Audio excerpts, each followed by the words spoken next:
حضرت یہ بتائیے کہ ساری باتیں آپ نے بتائی، ہمیں آگاہی بھی دی، ناظرین کو یہ بتائیے کہ اگر کوئی ایک انسان ہے، اس نے لا علمی کے اندر وہ اس قافلے کے ساتھ عمل پیرا ہو گیا اور اس نے کسی کے کہنے پر یا اپنی لا علمی کے اندر یا اپنی معصومیت کے اندر کسی کے ساتھ بغض رکھنے کے ساتھ ساتھ کینہ پروری میں اس نے جادو کا ارتکاب کر لیا، اور اب اس کو واپسی کا کوئی راستہ کس طریقے سے ممکن ہے کہ وہ ظاہری بات ہے جیسے کہ آپ نے فرمایا کہ اللہ تعالیٰ جو فرماتا ہے قرآن میں کہ انسان جب توبہ کرتا ہے اللہ توبہ قبول فرماتا ہے، لیکن ایک طرف آپ نے یہ کہا کہ جو جادو ہے وہ شرک اور منافقت سے بہت ہی بڑا گناہ ہے، یہ گناہ کبیرہ کی جو ہے فہرست میں اول نمبر پہ اگر آپ رکھنا چاہیں تو میرا خیال ہے، یہ میری ایک سوچ ہے کہ آپ سمجھتے ہیں کہ یہ اول نمبر میں سے ہے۔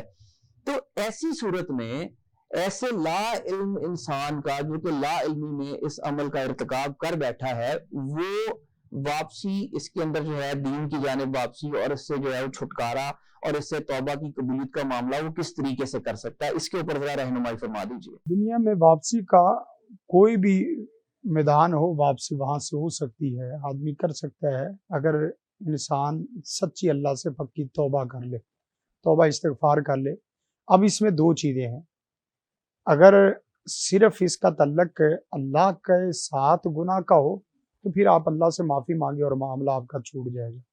لیکن اگر آپ کا تعلق گناہ کا ایسا ہے کہ آپ نے انسانوں کو متاثر کیا ہے تو وہاں ساتھ ساتھ انسانوں کو بھی بتانا پڑے گا کہ ان سے معافی مانگنی پڑے گی، یہ بڑی بات کھولنی پڑے گی، بالخصوص ایسی صورت میں جب آپ نے وہاں ان کے ایسے حقوق پہ ڈاکہ ڈالا جو ان کی ملکیت سلب ہو گئی ہے، ان کی جان لیوا ہے۔ بسا اوقات یہ بھی ہوتا ہے کہ آپ ان کو بتائیں گے تو ہو سکتا ہے کہ وہ آپ کی جان کے درپے نہ ہو جائے، تو ایسی صورت میں آدمی نہ بھی بتائے تو کوئی حرج نہیں، لیکن جو آپ نے جادو کروایا ہے اللہ سے پکی سچی توبہ کریں، 2 رکعت نماز توبہ پڑھیں، 2 رکعت نماز حاجت پڑھ کے اللہ کے حضور سر مسجود ہو کے آنکھوں سے آنسو نکال کے پکی سچی توبہ کریں، اور ساتھ جس جادوگر سے جادو کروایا ہے اس کے پاس جا کے اس کو کہیں، اس کو بھی سمجھائیں، دیکھیں جس اللہ سے میں ڈر گیا ہوں نا اس اللہ سے تو بھی ڈر گیا۔ اس کا کوئی کفارہ بھی ہے؟ کفارہ سب سے بہتر یہ ہے کہ اس کی جان چھوڑ دو، معصوم کی جان چھوڑ دو،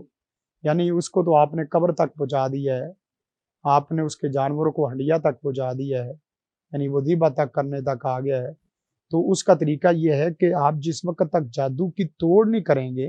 اس کو کہیں گے کہ آپ اس کے اپنے عمل کو باطل کرو بھائی، میں اس جادو کو دوبارہ نہیں چلانا چاہتا، وہ جہاں اس نے جادو دبایا ہے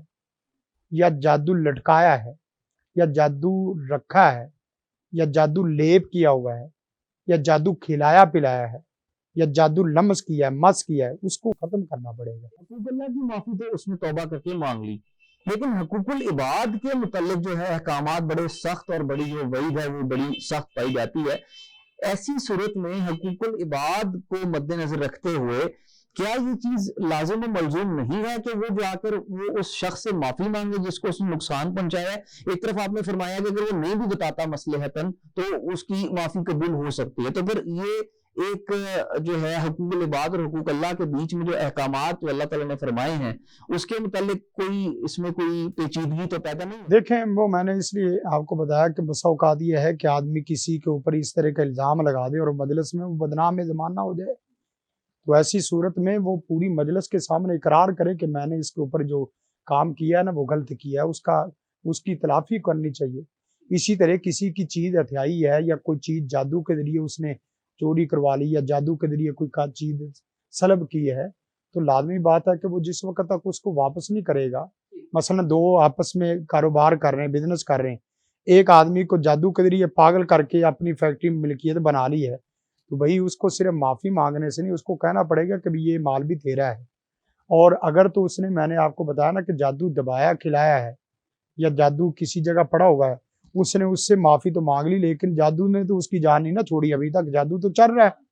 تو اس کو بتائے کہ بھائی یہ جو تجھے مرض ہے نا، جو تجھے ہسپتالوں میں یا ادھر ادھر کا بکاری بنا رہا ہے اور چکر لگا رہا ہے، یہ تجھے مرض میڈیکلی نہیں ہے، یہ مرض میرے ہاتھوں سے لگایا ہوا ہے، میں نے تیرے اوپر جادو کیا تھا لیکن میں اللہ سے ڈر گیا ہوں اور تیرے سامنے بھی توبہ استغفار کر رہا ہوں. اور یقین کریں جب آپ خلوص نیت سے یہ کام کریں گے تو پھر جس کے سامنے آپ معافی مانگ رہے اللہ اس کے دل میں بھی رحمت اور رحم ڈال دیتا ہے, وہ بھی آپ کو معاف کر دیتا ہے. تو یہ صرف معافی تک صورتحال نہیں. تو ہاں اگر یہ ہے کہ آپ نے نارمل قسم کا جادو کیا تھا پھر اس کے بعد آپ اس کو کوئی اتنا بڑا نقصان نہیں ہوا تو آپ صرف اللہ سے توبہ استغفار کر لیں اور اس کے حق میں دعا کر لیں, اس کے حق میں دعا کر لیں یا اللہ اس کو ترقی دے, عزت دے, تو اس سے بھی وہ کام چل جا سکتا ہے. لیکن پکی سچی توبہ اللہ کے حضور ہونی چاہیے.